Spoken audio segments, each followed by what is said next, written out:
New England boys can get drunk on sunlight alone. Woo! So when we do drink, things get special. That spring, it rained for 2 weeks solid. My best friend Adam had just parted ways with his 7-year sweetheart, and he wanted me to teach him to like whiskey. So we sat on the back porch of our triple-decker and watched commitment fall out of the sky.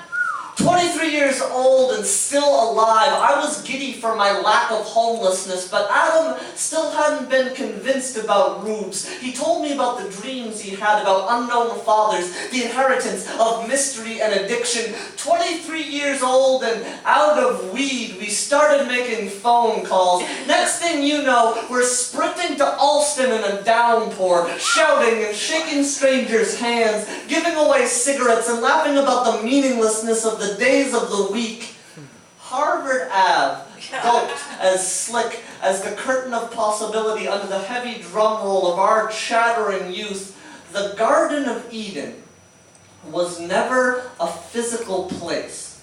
It is simply the ability to not see nudity. Eden is still present in the eyes of every animal except one. Even on some of the most inconsequential nights, the naked human launches out of the animal in us into a new way of seeing, spastic and ranting, running through the rain to smoke one bowl. Adam and I, we knew who we were now, inebriated and moralistic, the first last survivors of the 20th century. The founding fathers were not much more than a pack of drunk teenagers dashing through the streets of Boston with ideas bigger than their mouths, trying to stitch together a patchwork utopia out of everything they could steal. Utopia is as far from Eden as one can travel, and we can run there with the endless energy of the effortless.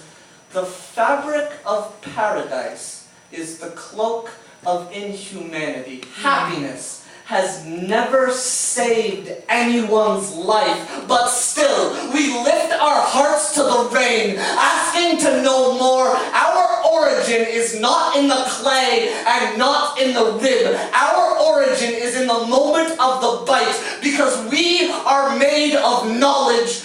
That night, Adam and I had an idea. We want to start a new nation. We're going to call it America, because utopia is not enough. Because if the most deadly century of all time did not destroy us, then nothing will. And because Thomas Jefferson ain't got shit on my lyrics,